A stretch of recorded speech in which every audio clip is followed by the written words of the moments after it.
you're like, I'm not going to call a radio show and say that because they'll make fun of me. Yeah. No, not today. Amnesty International. Not today. You got a free take.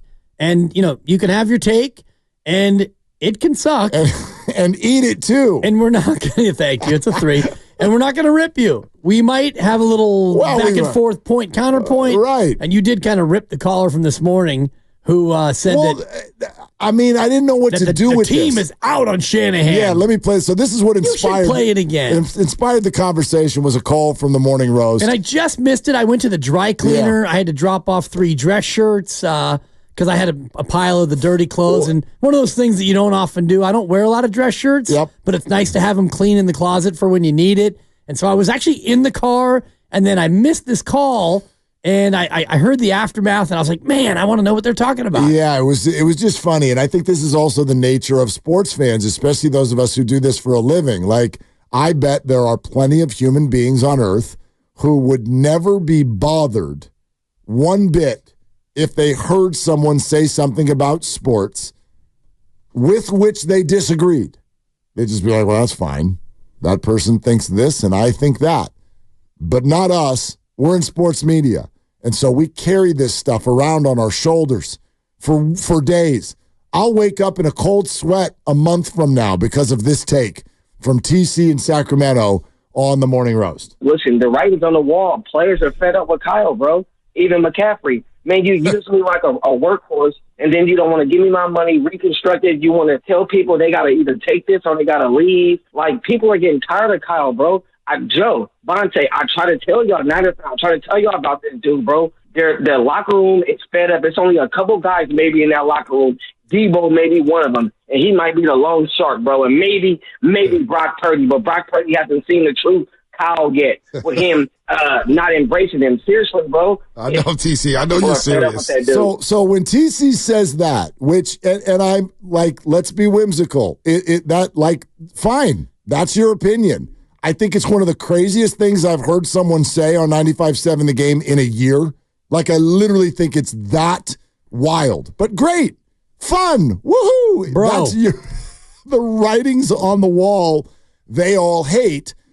Kyle Shanahan, they are fed up, and that's the end of that. There, in my opinion, is literally not even a shred, not even one hair of evidence to suggest that anything that TC there said was true. But that's fine. That's fine. Yeah. That's the nature. Yeah. That's the nature of this whole thing. Fandom, yeah. Yeah, but I mean,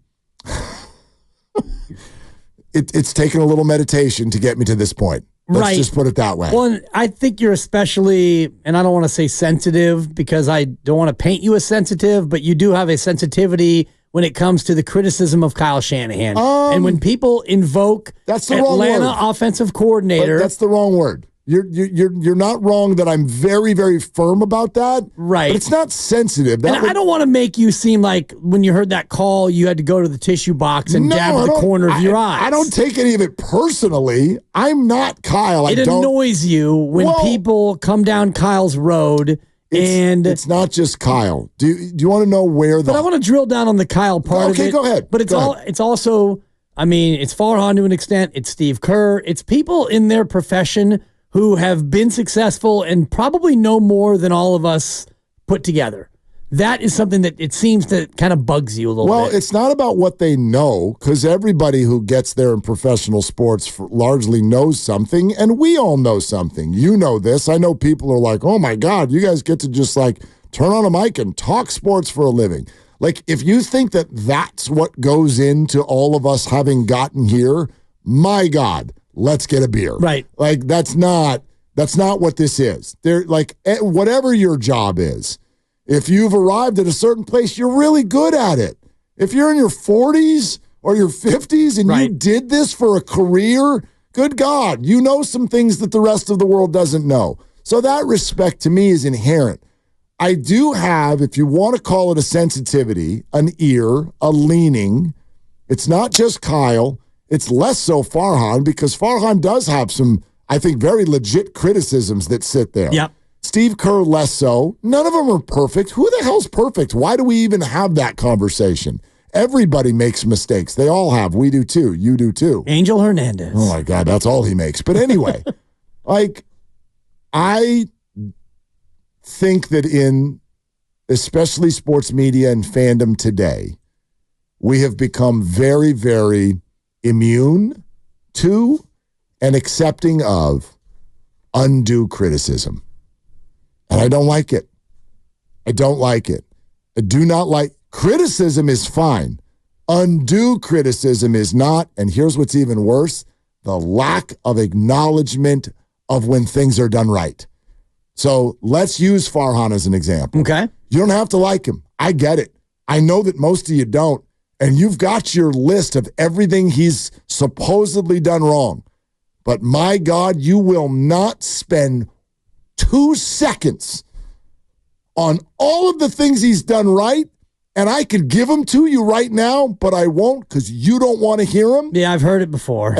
Boring. Not you. Oh, sorry. But you're talking people don't want to hear that stuff. Right. And that to me is the definition of a closed mind and not some. I find it more enjoyable to speak to open mind. Sure. I try to be open-minded. There have been moments in my life where I'm not. I like to be called out on that. I want to be better. But I don't like when we look at these things, it's so easy to skew negative. It's easy to go to the criticism. It's sports. It's our anger. Let's get it out.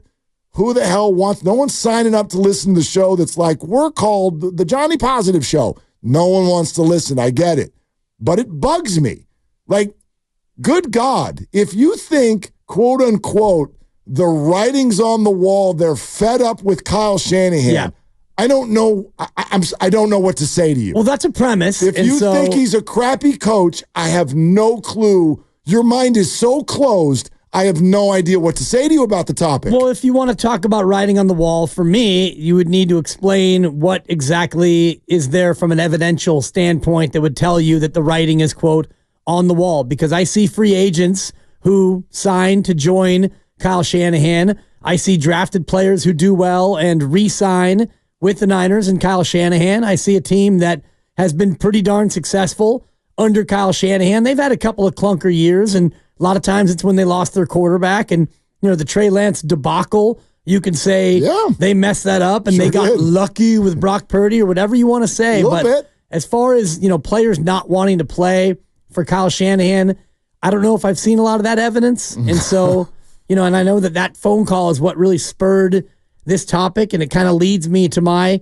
controversial statement. Oh, that's right. You had something I wasn't going to like. And I want to say it, and I want to get it out now, and we can go to the phones, and I see all you people lining up to join in on this this conversation, but it's a phrase that you absolutely despise, and I'm going to hammer you with it again and again and again because I think it's even more pertinent now than ever before. I'm ready. You got Debo, who is going to be in a spot where maybe they move on from him. If Ayuk gets paid and you have all these salaries and you've got players who at the end of this upcoming year, Christian McCaffrey maybe wants more money.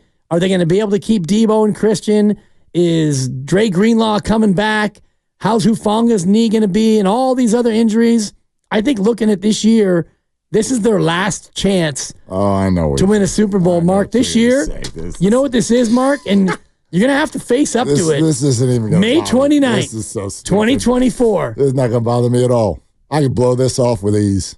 Super Bowl or bust. No, if they don't win the Super Bowl this year, then the why? Shanahan window is probably closing. Steve Young said it to you. He said it once, and he doubled down. He said it again. He said last year was their best chance to win it. I agree. And they missed it. That doesn't mean it's Super Bowl or bust. That's exactly what it means. Because after this year, Debo probably gone, and you're going to have a roster turnover as Brock Purdy starts to get paid.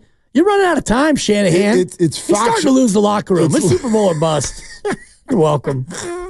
It's factually untrue. Welcome, TC. It's factually untrue. You know that because for something to be a bust, it means that it's like that's it. It's over. Well, they're going to bust it up. No, they won't. Super Bowl or bust this thing up. Kyle Shanahan's getting fired? No, but the roster is going to break apart. That doesn't mean bust. Seams. That doesn't mean bust. You know who did that for years? The Patriots.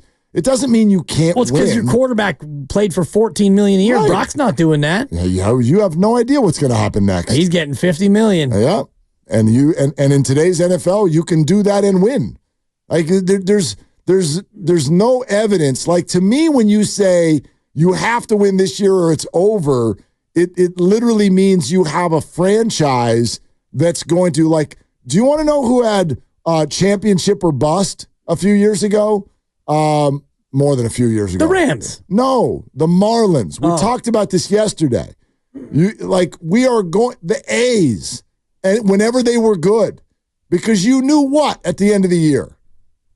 When we get to the end of the year, we are no longer going to try. Good night, everybody. Want to thank you for coming. We are done trying. The Niners are never going to do that. They're never going to do that. So you have no idea if they're going to win this thing 4 years from now or 3 years from now. Like, they're still... Oh, they won't. I mean, this is their chance. Steve said, and this is what I agree with, they have to win this year if you care about every individual on the team getting the ring. But they're not done. Is somebody or two people with big names not going to be there after this year? Yes. Will they still be good? I'd argue yes. But I would argue probably not. And I will. You think they're not going to be good? They're not going to be great. They'll be still competitive. And I'll give you Logan Ryan from the Colin Cowherd show, who weighed in on exactly, well, not exactly, but close enough for me to say exactly on just what we're talking about as far as the window. I know what he said. You won't. From the window to the wall. Back me up, Logan. I think this is a window right now, and they're in it. And we know with great teams or trying to win championships or try to contend and get to that level year in and year, that takes a toll. It's really hard. You're playing a lot more games than everyone else. You're practicing a full month longer than everyone else, and that adds up. And I think San Fran is right in it, and they know with the roster they have, when they pay Brock Purdy, and they will pay Brock Purdy, that they cannot keep everybody else. So I think that the foundation pieces of what we see, a Kittle, a Debo, a Trent, a Fred, a Bosa, a Hargrave. It's hard to keep all those pieces together for 5-10 years if you're not winning championships. So this is their window right now. They're in it. I think they're right in it. I think last year was a great opportunity. Obviously, we're sick about that. But I think this year, I think they're the team. I think this is their year. I agree with everything he said. The San Fran takes a little bit of the wind out of my sails. It really does. Like, you're going to listen to a guy who says San Fran about Bay Area sports? Especially having been that guy know. That one hurt a little bit. But I do agree with what he's saying about all the names. And, you know, if you can continue to draft well and surround your $50 million quarterback with talent, if Ricky Pearsall turns out to be somebody and Isaac Guerrero can replace McCaffrey when he decides he wants to go elsewhere and Trent Williams when he retires, then yeah, maybe your window stays open. But I'm standing by it. It's Super Bowl or bust this year. Yeah, Super Bowl or they're going to bust this thing up. We've done this to teams for years. And we'll do it again. And it's been proven incorrect. Like, the Spurs had come to the end of their window like 8 times, and then they finally came to the end of their window. So if what you're arguing is that the Niners after this year won't be as good or as dominant or as complete, fine. Acknowledge. They won't be a Super Bowl team. They might be a playoff team. There's no way that you can say that. You don't even know who's on the roster. It's my prediction, and it's my... Well, that's fine. And this is what we're doing. We're talking about, unpopular takes, and that's my unpopular take. That's fine. Yeah. And I think that when you get into the Brock Purdy $50 million era, you're going to be hard-pressed to surround him with enough talent to still be a preeminent team in your conference. You thought that was going to get to my core, didn't you? No, it's bugging you already. Because I'm going to Super Bowl bust you between now and when they finally lose. Thank you. Friday is less than 48 hours away before I need to come up with what's bugging me. And that ain't it? Your take's not even on the list. All right. You didn't even make the multiple choice finals. Wow. I got a lot of things that are bugging me today. Yeah. Not